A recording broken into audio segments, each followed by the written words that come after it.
Thank you.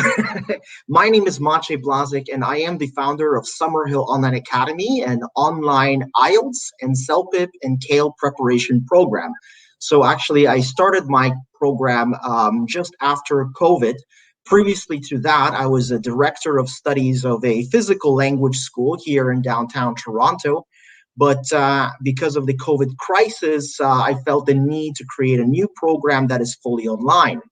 Now, I have partnered with Avi and Efficient English to creating an fully asynchronous, fully online IELTS preparation program for IELTS academic writing for Task 1 and Task 2. So I am happy to be collaborating with Efficient English to creating that program. And again, in the past, I worked as an IELTS examiner for speaking and for writing. I've also worked as a TOEFL examiner, CELPIP examiner, CELTA trainer. So I've done a lot of, I have a lot of experience with standardized language proficiency examinations. And I'm happy today to share a strategy with you. And again, today, I would love to be able to move towards sharing strategies for both task 1 and task 2. But because of the scope of task 2, I'm going to focus only on IELTS academic task 1 today. And again, IELTS academic task 1, I am not going to sell myself too far and say that after the completion of today's lesson, you will gain mastery of your writing skills and be able to instantly gain a band 7 and above. However, today I'm going to teach you a basic strategy for IELTS writing task 1, which you can use for any academic writing task 1, including maps and graphs, including processes when you have to describe steps, pie charts and line charts, of course. So basically, today we're going to talk about increases and decreases, describing increases, decreases in academic IELTS task 1, graphs and charts. So graphs and charts actually take up 75% of all writing task 1 academics. So only 25% of the time you're going to be, you will encounter a map or a chart. Or a process, but 70% of the time, you're going to basically see a graph and a chart. Now, most of us, professionals as we are not really used to seeing these graphs and charts in our daily lives. So even a native language speaker, even someone who's a native language speaker who speaks perfect English, may have trouble understanding how to organize a response describing graphs and charts. We just don't handle them on a daily basis most of the time. So today we're going to look at an easy 4-step strategy that can help you deal with this. Now, in my time, I have actually worked as an IELTS teacher, an IELTS instructor at Seneca College, George Brown College, Mohawk College, Ryerson University, and again, I've seen a lot of candidates, a lot of students struggling with this. And usually the first thing they do is they look at the writing task 1, and then they just stop and think. For 5 solid minutes, they're just staring at that data. They're staring at the chart, thinking about what to do. However, this is a mistake. This is a timed task. It's 20 minutes. You're supposed to have 20 minutes for this, but in reality, most of us are going to take 22, 23 minutes, and I've seen some students even go for 25 minutes with this, right? Especially if you don't know what you're doing. You do not want to sit, and for your first step, you don't want to just sit there, stare at this, and think about what you're going to do. You need to begin to write immediately. This is why I've prepared a very simple 4-step strategy. Step 1, paraphrase. Step 2, divide the information. Step 3, describe the information. And step 4, write an overview.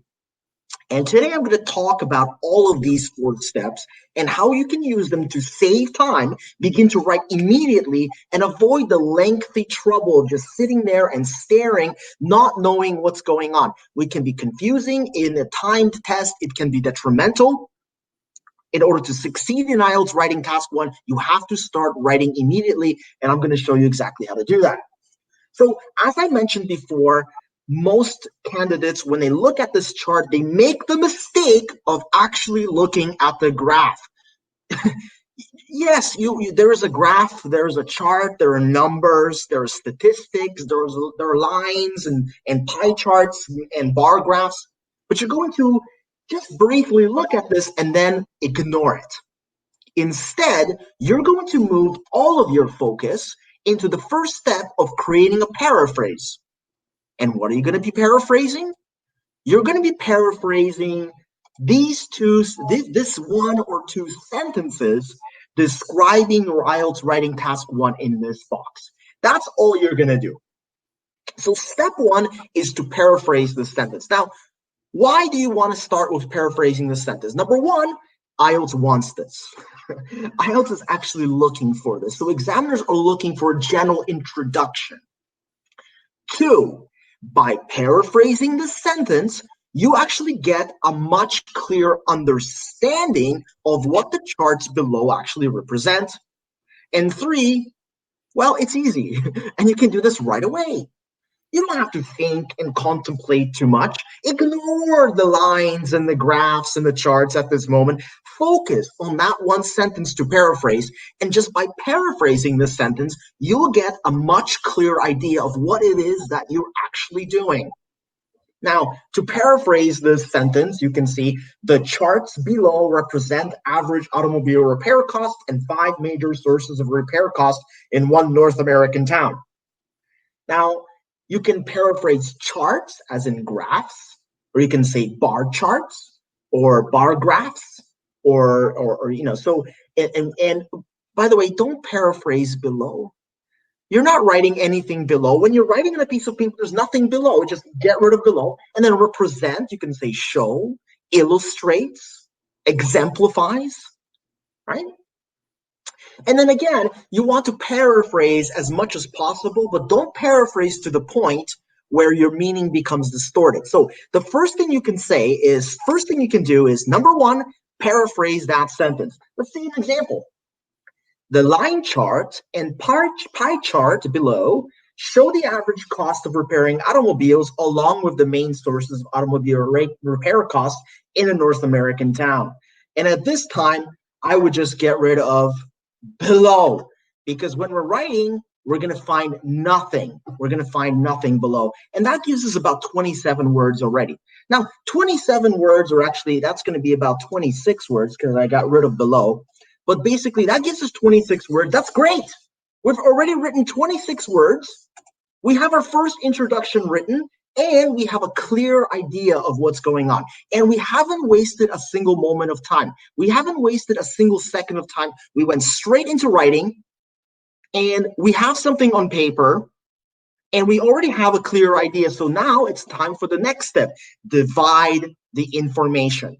So at this point, you're moving away from looking at the introduction, and you're focusing now on the graphs and the charts. Now, at this point, you're still not going too much now. You're not going too deeply. But this point, you need to organize your information in the sense that, how many body paragraphs am I going to write?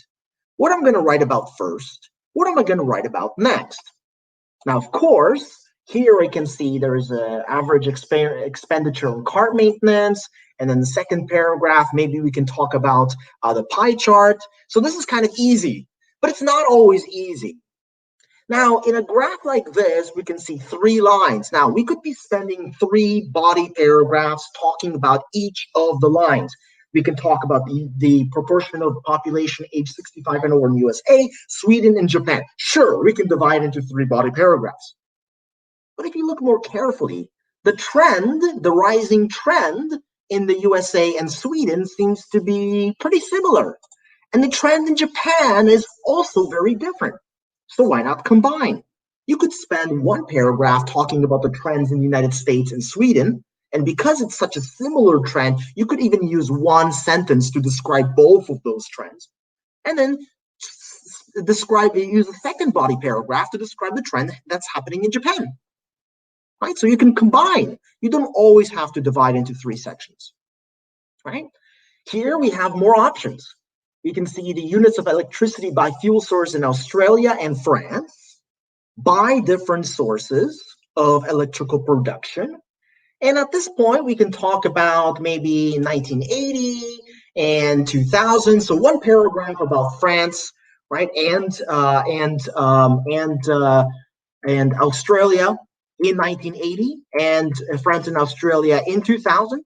Or you could divide and just talk about 1980 and 2000 in Australia and 1980 and 2000 in France. Still, you're trying to organize. How are you going to organize this, right? You're not just going to write one paragraph for each pie chart. You're going to have to somehow divide that information for coherence and cohesion, right? In order to be more clear in your description, right? So it's not enough just to write one body paragraph for each chart. And sometimes it's impossible, right? Sometimes you'll see IELTS tasks, and they have 9 or 10 little pie charts. You're not going to write 10 body paragraphs for each pie chart, right? You need to divide by resources, right? By countries, by types of fuel, right? So for us, it's pretty simple. This is a simple model that I made myself. And then we have 2 charts. We have a line chart and we have a bar chart, right? So obviously, it's going to be pretty easy. We're going to spend one body paragraph talking about line graph and one body paragraph talking about pie chart. That's important. So far, we haven't even got into the meat and potatoes of the whole thing. We haven't really started describing any of the actual data. What we did is we wrote up a introduction, a paraphrase, which gave us a clear idea. 2, we have already approached how we're going to divide the information, right? By what sources, right? These are the features that we want to describe. And so now we're finally ready for 3rd step. Now it's time to describe the information. So the first chart that we have, it's a line chart, right? It's a line chart. Now, as we can see, these line charts can be actually quite complicated. When you see these lines, they have quite a lot of movement, a lot of different nuances in the chart. So in this chart, it moves down, then it plummets, then this becomes completely stable, then rises slightly before moving very, very high up again. Now, remember what IELTS is actually asking you to do. It's asking you to summarize the information. Okay, so describing every nuance is rather impossible. You just want to summarize the information. So instead of thinking like this, you should be thinking like this, right? Just summarizing, right? Generalizing, simplifying the information. You're still describing the data, basically the big idea of it, but you're not going to be moving into too much detail. You're just going to go ahead and generalize, right? And you usually don't have to go further than this. So let's look at an example of how to describe this. Here's a description of, this is the first body paragraph of our writing task 1. Although the average expenditure on car maintenance decreases dramatically from around $350,000 in January to less than $100,000 in May, this figure stabilizes and remains constant until August, when the cost of repairing a vehicle increases significantly once again to $350,000 by December. Now, we just described this entire chart in one sentence. Just one sentence, right? And again, how did we do this? We used our very reliable friends, subordinations. IELTS loves subordinations. IELTS loves complex sentences, right? So complex sentences are very, very essential in order to connect all of the sentences together. So what you don't want to do is write short, little, choppy sentences. You need to connect the sentences and describe the trend by using powerful linking words like subordinations and transitions, especially subordinations, which create complex sentences. You cannot score a high score in IELTS without the use of subordinations. Okay, I'm seeing some comments here from Mohammed Abdul Kadir. Do refresh. Do you guys have CNX problems, or is anyone having problems here with the connection? Okay, I hope you guys are not having problems with the connection. If you are, please try to log off and log back in. And so try doing that. Okay, so in any case, continuing here, we want to use those subordinations, right? Also, notice that we're paraphrasing in many ways some of this. So the average expenditure in car maintenance, this figure, the cost of repairing a vehicle, right? We're not just repeating the same thing over and over again. Thank you, Omar, saying everything's good. Thank you. But basically, two important points here is number one, we are using subordinations, and two, we are it's very important to use the right tense. So when we look at this, when we look at this chart, it doesn't have a date. It's not in the past, right? It's not finished. This is something that's recurring, right? You have to look at those dates. Is it in the past? Is it in the future? And by the way, if something is happening in the future, it's predicted to. It's projected to. It's not it will happen. Nothing will happen for future. And you see population changes. The population, it will increase. Maybe it won't. Maybe there's going to be a pandemic and people will die. Maybe there will be a natural disaster and crops will stop growing. We don't know about the future. So anything you see in the future, it most like it is projected to, it is expected to, it is predicted to, not it will. Okay, big point here. Okay. But in this particular case, we don't have a date in the past, so it didn't happen. It did not decrease. It did decrease or stabilized, right? Or increased. It increases, decreases, and stabilizes and remains, right? Because it happens all the time. So the tense is very important. Okay. Now, so we finished our first chart already, right? Finished our first chart, and we have another 49 words. Yay! That's great. One sentence using subordinations to connect sentences together. Accurate verbs here. What's important here is we're not using a lot of fancy academic language. And I've heard a lot of like increases dramatically, significantly, greatly, slowly. That's it. Increases, decreases. You can get a perfect band 9 just using increases and decreases. I've seen some students use experimental language, like it skyrocketed, right? Skyrockets in the sky. Unless you see a super skyrocket, unless you see your trend moving, skyrocketing up, don't use skyrocket when you see a slight inclination. Don't try to use experimental words in writing task 1. Use words correctly. The variety of words does not matter. What matters here is the use of collocations, right? From, to, between, and, depends on. Those collocations are the key to scoring high, as well as accuracy in the lexical resource section of academic writing, both task 1 and task 2. Not experimental and incorrect usage of academic vocabulary you do not fully understand. So for writing task 1, it's rather simple. Keep the language simple but accurate. Increased, decreased, increased significantly, decreased dramatically, slowly, gently.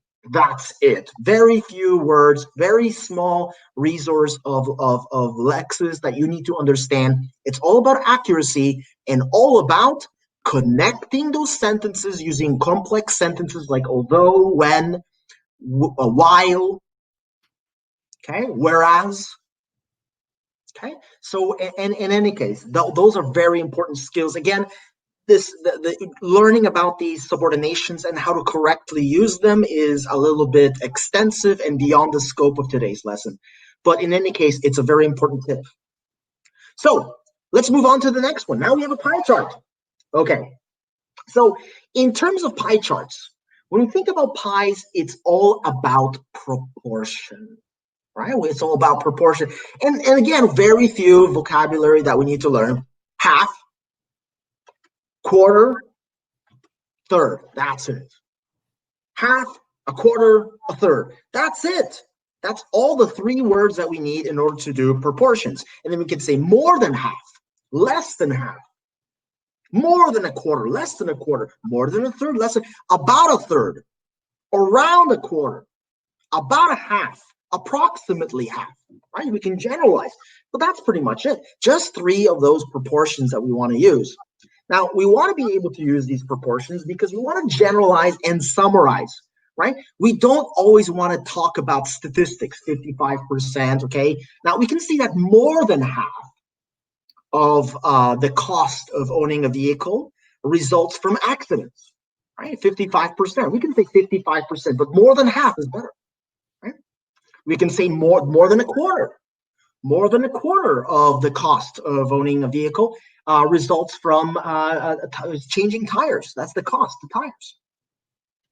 And then we got 5%, 5%, 5%. It's an equal amount, right?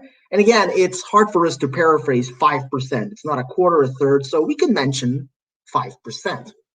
Well, let's see an example. Although a little more than half of the maintenance costs from vehicles results from accidents, tires take up more than a quarter of the cost of repairing a vehicle, while the cost of lights, lubricants, and filtration make up an equal proportion of 5%. How many sentences did we write? Once again, we just wrote one. We wrote one sentence to describe this entire graph. That's because we're using our old friends, although and while, which are, of course, subordinations, right? Subordinations, of course, are key. And again, yes, we paraphrase. Right? We paraphrase quite a lot. We use proportions to describe the trends. We didn't have to say 55% or 30%. It was not necessary. We summarized the information and used proportions to do that. But the key here is that we used subordinations like although and while to glue, to connect, to join all of those concepts together in just one effective sentences. We didn't just rely on short, choppy little sentences. We went straight into describing the entire chart in just one sentence. And this is what you want to do to get the highest score. If you're looking for 7, you're looking for 8 and above. Now, you actually don't have to be as efficient with your language to get a band 7. You can still make some mistakes. But the difference between band 7 and band 6 and band 8 in both academic writing task 1 and task 2 is the frequency and accuracy of the use of subordinations, like although, if, because, while, despite. Right? So if you use a subordination maybe once or twice correctly in academic writing task 1 and task 2, you might get a band 6 in grammar range and accuracy. If you use some of them correctly, some of them more than half correctly, you'll get a band 7. Almost all correctly, 1 or 2 mistakes, band 8. Okay, so band 8 is rather difficult for grammar range and accuracy. But of course, you do not need a band 8 in grammar to get a band 7.5 in academic writing. But if you're looking for 8, you have to make very few mistakes with this, but you have to use these correctly and you have to use these smoothly. For writing task 1, actually, I find that it gets easier because it's rather formulaic. So once you learn some of the formulas of creating sentences like this, it actually becomes quite easy. I've seen some students that had a band 5 initially in writing task 1, and just with a little bit of training, they were able to score band 7 in writing task 1 academic consistently.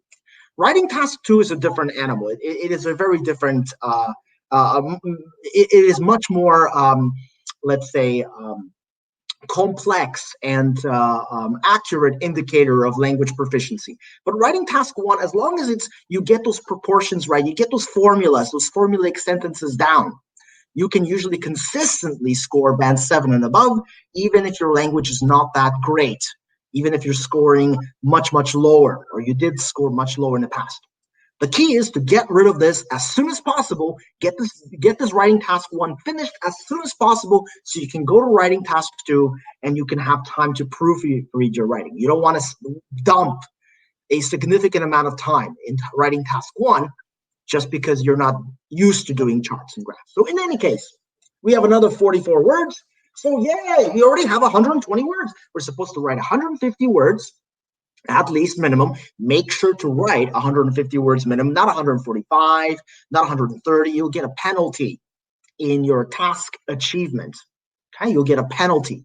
So even if you're a perfect score, you sound like a band 7, but you have only 140 words, you're going to get a -1 in your task response penalty, putting your score down a little bit. But again, in any case, we have finished 120 words. We've got a paraphrase. We described both graphs. Final step, the overview. Now, the overview is not a conclusion. Okay, it's an overview. An overview basically means it's a summary or a holistic summary of what the actual chart represents or gives. It's basically the big idea. What's the big idea? It doesn't mean your idea. And I emphasize this very strongly. This is not about your opinion. Now, in order to look at the main idea, just look at the lows and look at the highs. Look at the big picture. Look at the big trends, and then compare. Now, when you have two charts, what's similar about these two charts here, right? And again, if you take a look at this, what's the big idea here? Okay, so from May to September, the average expenditure on car maintenance is rather low. And then during the winter seasons, from let's say from October to February, the expenditure on car maintenance is really high. And we can see that the majority of this comes from accidents. Oh boy, let me guess. Oh, I can see the big picture. During the winter, there's a lot of snow and ice. And so maybe that's what's happening. People are hitting cars, sliding around on the ice. And that's why there's more accidents in the winter than in the summer. Now, if you made that kind of conclusion, remember, you're making conjecture here. You're making your opinion. You're making assumptions here about where the data comes from and what it means. You'll get an automatic band 6 in your task achievement because you're bringing in opinions into the picture. For writing task 1, this is an academic descriptive task. What they're looking for is an accurate, cold, scientific description of the data without conjecture, without opinions, without bringing your opinions into the picture. You cannot bring your opinions. And after all, when we looked at the description earlier, it said in a North American town. Now, if I say it's a North American town, could this be in Mexico? Sure. This could be in Canada. This could be in Mexico. Anywhere in North America. It doesn't say America. It's not American. This is not a This is not a city, United States. We don't know. We have no idea. It said a North American town. And usually questions for IELTS are very open in that sense because they're testing your critical thinking skills in assessing whether or not you are paying attention to the data and you're not introducing your opinions. Right? So yeah, so in this picture, we don't know where this is coming from. So we want to be very plain. Yes, there is an association from May to September. During the winter seasons, there's a higher rate of accidents.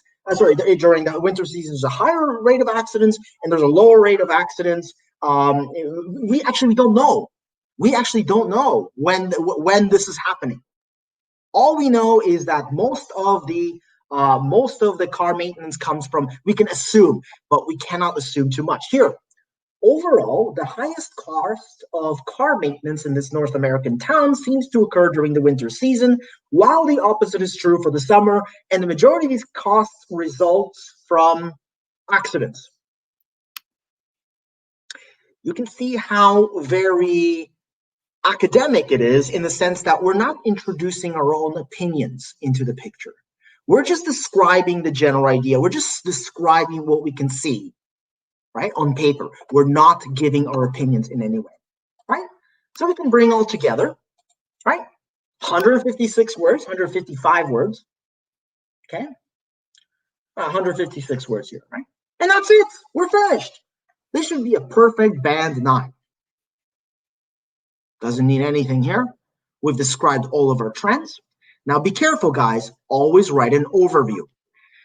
Don't forget, even for increases and decreases, maps, if you're describing maps, you're describing processes, if you're describing the process of making canned soup, you always need an overview. Don't forget the overview. If you miss an overview, it's an automatic band 5 in your task achievement. Be careful, right? But in any case, today we introduced a very basic 4-step approach. And again, I'm only talking about that 4-step approach because this is the only thing we can do in the scope of today's lesson. But basically, paraphrase. Step number 1, paraphrase that sentence in the introduction. Don't even focus on looking too much on the data. It will only confuse you. It's going to waste your time. Begin writing the paraphrase because you can do that right away. You can put your pen to paper right away, write some words down, and actually writing those words down will help you get a clear idea of what you're doing. 2, mentally divide the information. What are you going to write first about? What are you going to write about next? The worst thing you want to do is start writing randomly and hoping that things are going to come together and begin to mix and match. You want to have a nice, cohesive organization. Are you going to write 2 body paragraphs? Are you going to write 3 body paragraphs? Are you going to combine some trends together in one paragraph and maybe one trend in another paragraph? Decide what you're going to do. No, it's impossible sometimes to write about every single feature. You have to describe all the features, but you have to select how you're going to organize your body paragraphs. Finally, describe your information. Make sure you use lots of complex sentences. Complex sentences are easily the most difficult, the most challenging thing to do, but with learning some strategies and some formulae, you'll be able to do this quite easily in writing task 1. It looks daunting, looks difficult at first. It gets much, much easier. And finally, don't forget that overview. Remember, your overview is not an opinion. It's not an opinion. It's just a general idea of the big idea of what's going on. Okay? Now, I would like to talk about task 2 just a little bit.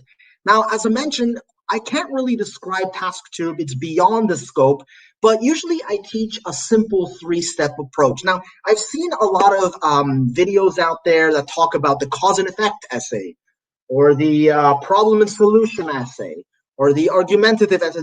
There's like 5 or 6 different types of advantage, disadvantage essay. There's so many types of essays that are out there that really waste your time. Remember, folks, you're going into a test setting. You're going to be very, very stressed. You have 60 minutes to do this. For writing task 2, you have 40 minutes, but in reality, you have much less. First of all, you might dump too much time in writing task 1. So that would take away your time for writing task 2. Also, you have to proofread. You can't. Everyone makes mistakes. I will make mistakes. Every single person will make mistakes in their writing. You have to account for that. You have to take your time, at least 2 minutes of your time, to proofread what you wrote, okay? And check your answers, right? It's a little bit easier for online IELTS, which is great. You have now a computer-based IELTS, so you actually will be able to write in a computer. You can type your writing, which is great, and you can see what's going on. But anyway, I only teach 3 essay formats. A type A, which is a counter-argument essay, has 2 body paragraphs. And this is the problem and solution essay, the cause and effect essay, the advantages, disadvantages essay. Type B is the 100% agree, 100% disagree essay, right? I 100% agree because of this, this, this, and this. I 100% disagree because of this, this, this, and this. And a type C essay is kind of like an ace up your sleeve in those very difficult situations. It's very hard to describe in a few sentences, but basically each body paragraph focuses on both the advantages and disadvantages, or the causes and effects of a particular issue.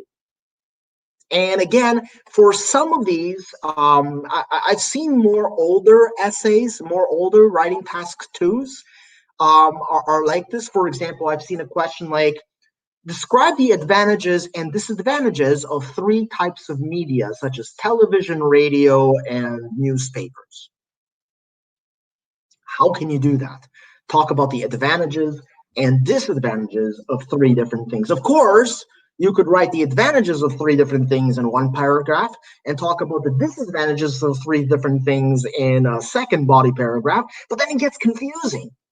A much better score would be if you talk about the advantages and disadvantages of television, advantages and disadvantages of radio, advantages and disadvantages of newspapers, each having its own body paragraph, and that's what a type C essay is. In any case, talking more deeply about writing task 2 would be beyond the scope of today's lesson. Writing task 2 is easily extremely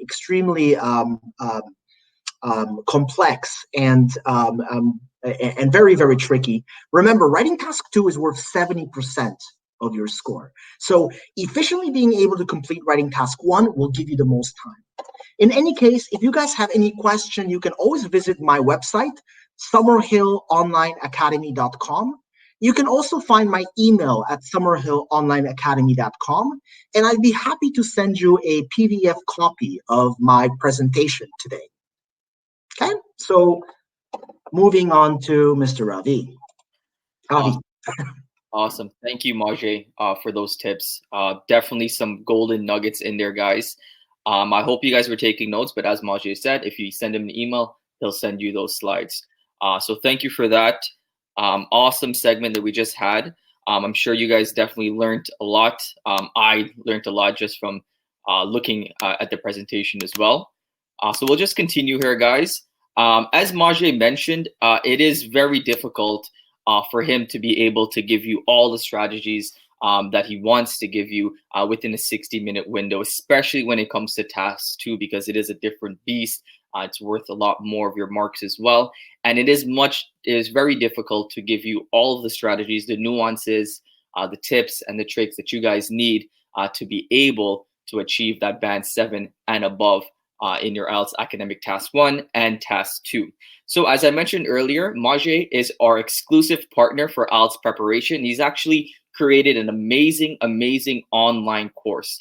It is a complete IELTS academic online course, which has all the strategies for task 1 and all the strategies for task 2. And these strategies can be accessed 24/7 on our learning platform. So this is an online course, which means that you don't have to have a tutor or do Skype or do Zoom when it's very inconvenient timings and it takes a lot of your time. This you can study at any time at your pace, right? And you have 24/7 access, and you can access it on any device, right? So you can access it on your cell phone, on your laptop, wherever you are in the world. Once you have Wi-Fi, you can access that training, right? And it has hours of materials and examples. You guys got a taste of it today, but the online course he goes much more in depth. We have time. He's able to show you more and how exactly you could improve your IELTS academic writing course. And it has the latest and most proven IELTS Band 7 strategies.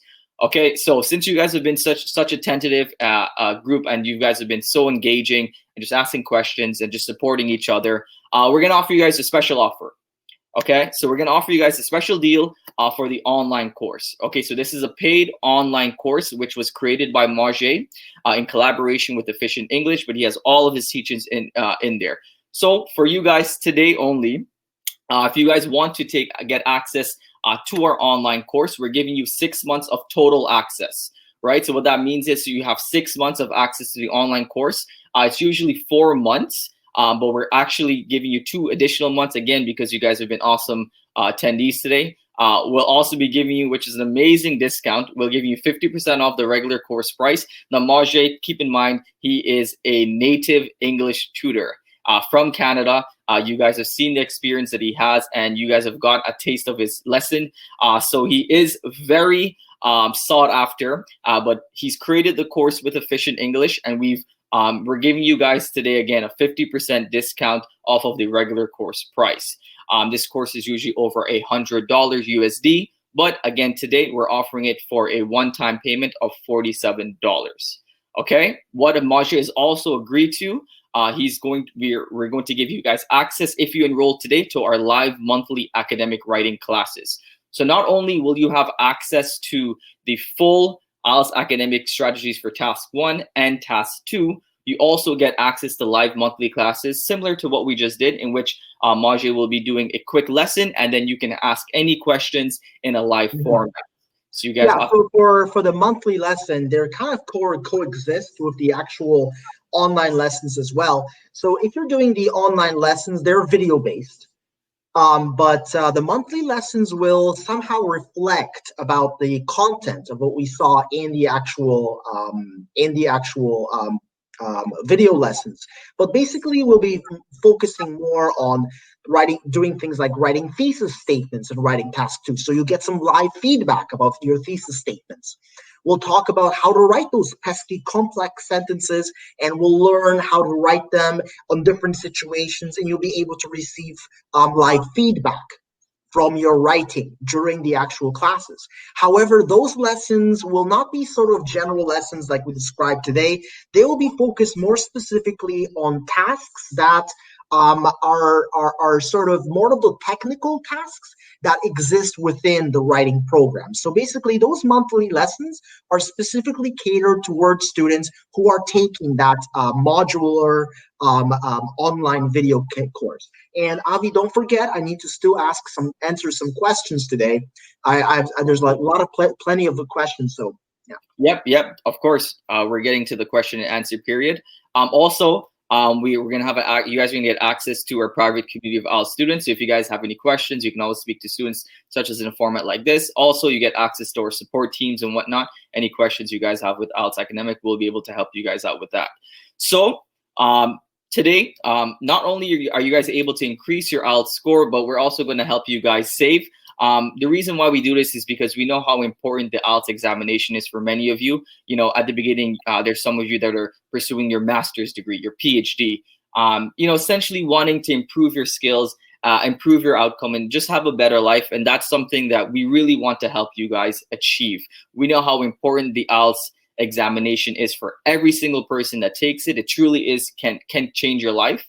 And that's why we want to be able to offer this at a price point that is something that can be accessible to all. So again, the cost breaks down like this. We have over 10 hours of content, which is about $300. We're giving you 50% off, which is 50 USD. 2 months extra, which is $32, and the live monthly classes are all worth about 180 USD. So the total value of this course and the total value that we usually pay for this or sell for this course is over $500. But again, because you guys have been attendees of this webinar, and we really truly do want to help you guys achieve your band score so you can move on to bigger and better things. Today we're offering it for a one-time payment of $47. I saw a question in the chat. It is, you get 6-month access. So you get 6 months fully 24/7 access on our learning platform, which means you can access it at any time of the day. 6 months, which gives you more than enough time to be able to learn the modules, to practice, to have the live lessons, to ask any questions you guys have, and just really be prepared for the IELTS examination before you take it. Okay, so what are we going to do right before the Q&A period? We're just going to leave the enrollment cart open for the next 5 minutes. So if you look, there's going to be we're gonna give you guys a link. If you look right at the bottom of your screen, there's a link in which you can click that link and join the full IELTS academic course for 50% off. So you click that link, you put your information in, and then you'll have immediate access to the IELTS academic class. So you can even start learning right after this, right? So the link is right here at the bottom. If there's any issues with accessing that link, just let us know in the comments, and we will make sure. If you guys have any questions regarding specifically the online course, anything regarding payments, anything of that sort, just leave it in the chat right now. Let us know, and we'll address that right now. We really do want to help you guys out, but again, 60 minutes, as Majay said, it's just not enough time. for us to do so. That's why he's created this fully comprehensive online course to help you guys, to guide you guys. You guys have the access to a native English teacher from Canada at your disposal 24/7 for 50% off again today only. So just take a look at that link there. Let me know if you guys have any issues with accessing that link. We're going to give you guys a couple minutes right before the Q&A period for you guys to be able to just access that, get enrolled, ask any questions that you guys may have, because we want to get you guys into that course. Now, is there any questions that you guys have regarding the online course? Just leave it in the comments there.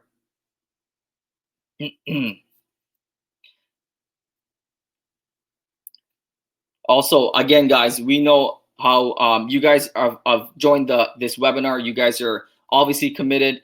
You guys are obviously here to take action, and that is who we want to work with. We want to work with students that are ready, that are serious, that are moving on to access getting their PhD or getting their master's degree.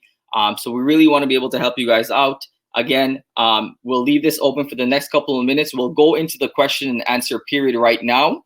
But if you have any questions regarding our online course, you can always click that link below. There's a question, a frequently asked questions section. But if not, you can ask us right here.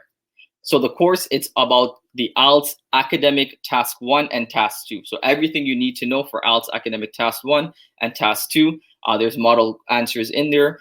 There's increases and decreases as Marjay explained today. And there's more in-depth strategies for IELTS Academic Task 2. So it's everything that you guys need to be prepared for the IELTS academic writing. Okay, so the link is there. Again, we'll leave the enrollment open until the end of this webinar. Again, we're offering it for 50% off. You guys get 2 months of additional access, which means 6 months access. You guys also get access to our live monthly classes with Marjay, which means if you have any questions, you can always ask him at those live classes. He also will be doing some writing feedback, as he mentioned. You guys will get more in-depth and one-on-one access on those monthly classes.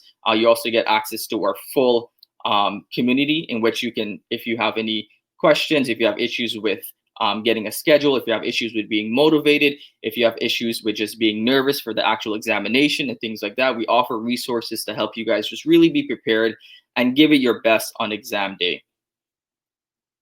So the course will cover writing skills. So this would be a IELTS academic writing course.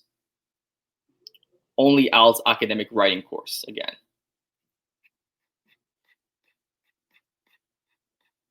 And again, if you guys have any questions throughout the question and answer period, just let us know in the. So again, we're gonna leave the enrollment for we're gonna leave it for the end of this webinar session. The reason is because we don't usually offer it for this low of a price point, but because you guys have joined us and you guys are a part of this webinar, we're offering it to you for a limited time period.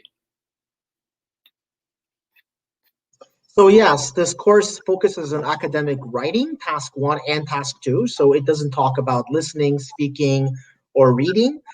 In the future, we're building more programs. And again, if we'll have special deals for students that enroll in our writing program when they want to migrate to the listening and reading and speaking modules as well. But yes, we're planning to produce more modules online as well. We find that writing is actually one of the key issues. When it comes to listening, a lot of it is really practice. Sure, you need a strategy, but it's really practice. Same as reading, you have an overall strategy, but it's really practice-based. With speaking, it's rather difficult to develop speaking through videos. You need to be doing it, right? But we find that writing modules are the most effective ways to learn online. And again, we're happy to, that's why I created this program, because I feel confident that this writing program is going to work. You're saying that the email is not valid. Let me just write that down. Yep. And as Marjay mentioned, that's the reason why we've created this online academic writing course, because we do find that's the biggest pain point for a lot of students. It's fairly easy to do listening as well when it's not your native language, but when it is a native language, it is hard. It is more difficult to achieve a high writing score. So that's why we've created a specific writing course, because that's a lot of pain points that we get from students telling us that they're having issues with their IELTS academic writing. So that's the reason why we've offered this comprehensive course, so that there's no more questions after you've been through the course. Now, Nesh asked, will it be a live class or recorded videos only? So the course has already been recorded in its entirety, but we're also doing live monthly classes with Maj. So let's say if you go to the course, you have any questions, you keep it handy. And once you have those live classes, you'll be able to ask Maj directly.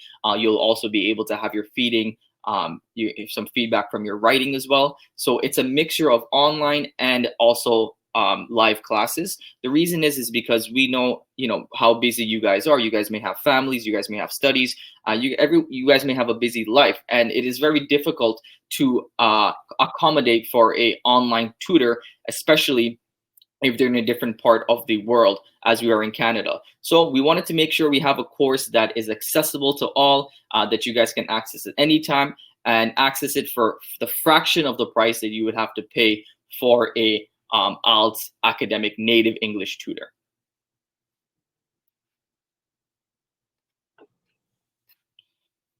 Okay. All right. So we're going to leave that enrollment open until the end of the webinar. We're going to go into a question and answer period right now. So I'm just going to ask Maj some questions that you guys have thrown out here, and then we'll try to give you guys the best answers that we possibly can. So I actually have the questions and answers here in front of me, so I can just move through these.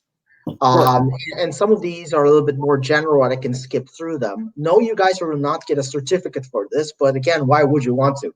You're not going to get anything from the certificate from this. Let's go with some of the questions which I thought was quite pertinent. In body, QQ Ang wrote, in body paragraphs, is it true there must be 3 sentences?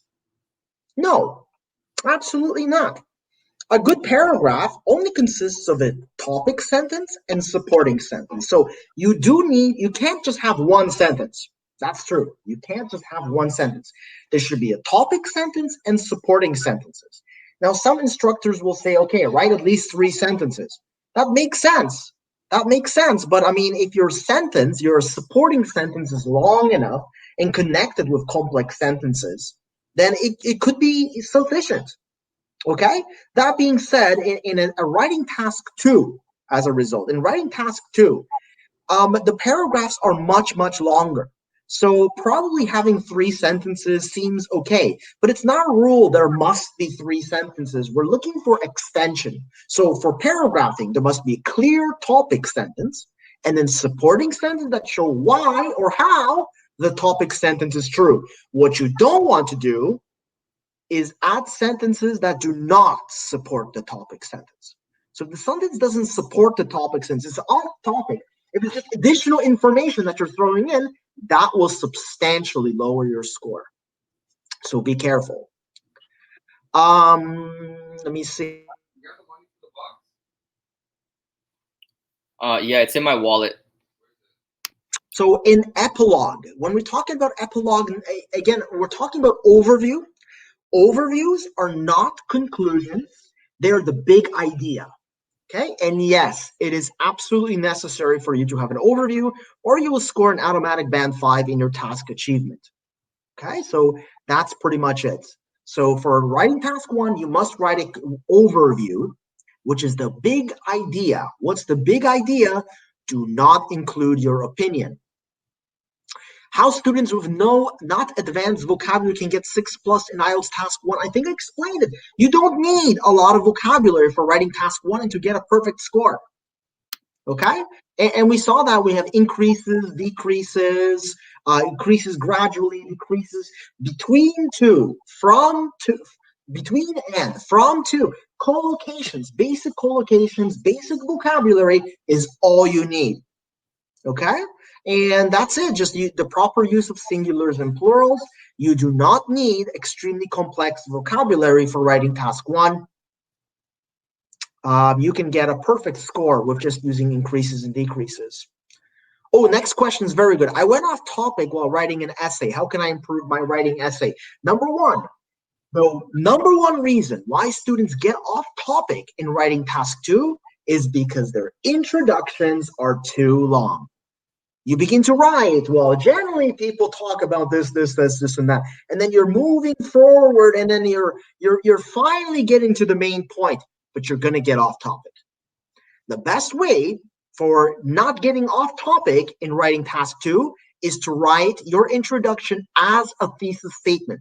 For writing task 2, your introduction should be 1 or 2 sentences in a thesis statement that also has predictors that will predict the structure of your essay. And again, this is beyond the scope of today's lesson, but my program definitely describes in detail, with lots of examples and drills, how to write a good writing task 2 thesis statement. Okay, so that's basically what we do. From 6.5 to 7, yes, it's not. It is a big jump in a sense from 6.5 to 7. Even if you do a perfect job of having introduction, body, and conclusion, you answer every part of the question, you could be scoring a 6.5 or 7 based on the grammar. Okay, based on the grammar and other things as well. So there are things that could push you down.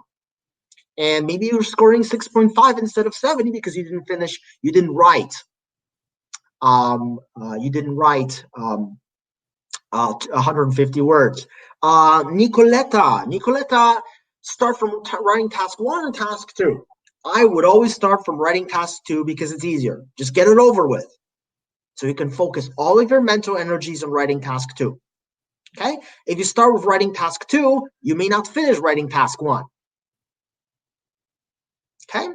I just started writing task 1, get it over with, start writing task 2. Okay? And again, writing task 2, you can produce more natural ideas. You don't have to be so exact. You wouldn't miss things. I wouldn't want to be under stress for writing task 1.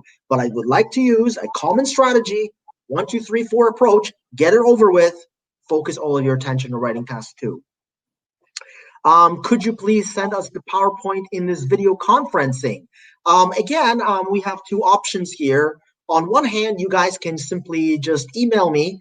And again, just for you guys, you can email me at support@summerhillonlineacademy.com or visit my website, summerhillonlineacademy.com. You could just Google Summerhill Online Academy to find my email.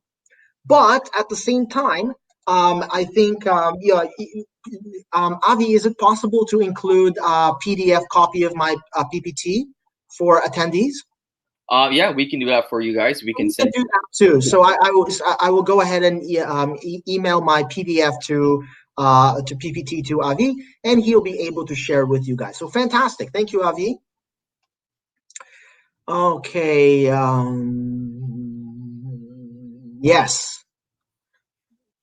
Yes, when, but when is in the middle for Abdul Raki.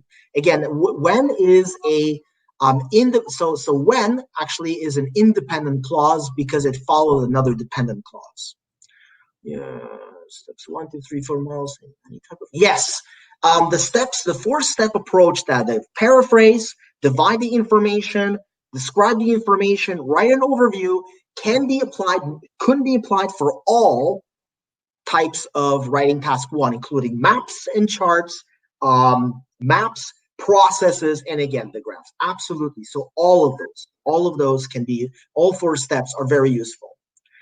Does that mean it can be no, it cannot be less than 150 words. 150 words plus, you don't want to write 200 words, but more than 150 words. Yes, the questions change every time. So actually, not every time it would be impossible, but basically there is a series of questions that IELTS creates, keeps for a while, and then eliminates. So writing task 1s do not repeat themselves. They appear in different regions, and again, no, they eventually they do end up in IELTS, Cambridge IELTS tests 1 to 14. How many questions? 2 in writing task. There is what number of band is considered fail? There is no fail. This is not a pass or a fail. So each college or university has its specific need for what band you need. So some for colleges, so postgraduate, post-secondary education in Canada is divided into colleges, which are more like technical schools or polytechnics in Europe, and universities. And so colleges generally accept a band 6 in IELTS. So you can get to places like Mohawk College, Seneca College, George Brown College with a band 6 in IELTS. And again, they accept different bands for different scores, such as CAO or TOEFL, or even some colleges will have their own tests, such as the CAN test, or they'll have their own test methods as well. They're conditional, however. So if you choose not to do an IELTS for colleges and take a conditional enrollment, it means that even after 1 or 2 years of study, usually after 1 year, you'll have to take an IELTS. If you fail the IELTS after 1 year, you lose your whole year and you get kicked out. So it's always recommended to get your language proficiency scores from IELTS first before you get into the colleges. But some colleges expect 6. Now, some universities are a little bit more picky. So some universities will ask overall band 7, which means you can get, let's say, 6 for speaking, 7 for writing, 7 for listening, and 7 for reading. You can still get a 6 for speaking, and then you'll still get a 7 overall. Some universities will say it has to be 7 in each section: speaking, listening, reading, and writing. It has to be 7 in each. Okay, so it really depends. And some, so they all differentiate. Some will say, well, we need a band 7 at least in writing and speaking, listening, and reading less. So it really depends. Task 1, 30%, task 2, 70%. Yes. So task 1 is worth 30%, task 2 is worth about 70%. Nobody actually knows 100%. I would not know exactly what the percentage is. It's about 70-30. Who makes that decision? A computer. In Australia, IDP, which is completely secretive and will not divulge that information. I would say it's generally 70-30, but really nobody knows. Nobody would know exactly. No one would be able to tell us. Okay. For the natural process, we have to use simple present tense. Yes, if it's a natural process, use simple tense. Passive voice, yes. So basically, this is a very interesting question for QQ Ang. Sorry, QQ Ang. Your name is very interesting. Thank you. Korean. 옛날에 한국말 잘하시네요. 하지만 지금 못해요. But basically, yes. So basically, different tenses, usually for natural processes of any kind, because it's done. This is you use you use simple present, and yes, you could use passive voice. For example, if we want to talk about the coffee production, the coffee is ground, the coffee is packed, it is placed. Now, it depends whether it's a natural process or it's a man-made process, but also it depends if there is an actor. So if the machine cuts or the bricks are cut, it depends. Passive voice is very, very useful when we're talking about processes. Again, I talk about that very, very deeply in my program. So basically in the task 1 processes and maps, I talk very deeply about where to use passive voice and where not to use passive voice, and how to organize your answer. So yes, but again, beyond the scope of today's lesson, but those were excellent questions. So I hope everyone is happy with good questions. If there are any other questions right now, or forever hold your peace. So I do see Anna. Anna has asked task 2 can include either an opinion essay or an objective essay, can't it? It's always okay. So it's when we talk about objective, yes, you have to write your opinion. More importantly, it's about position. So some questions are, for example, some people believe this, some people believe that.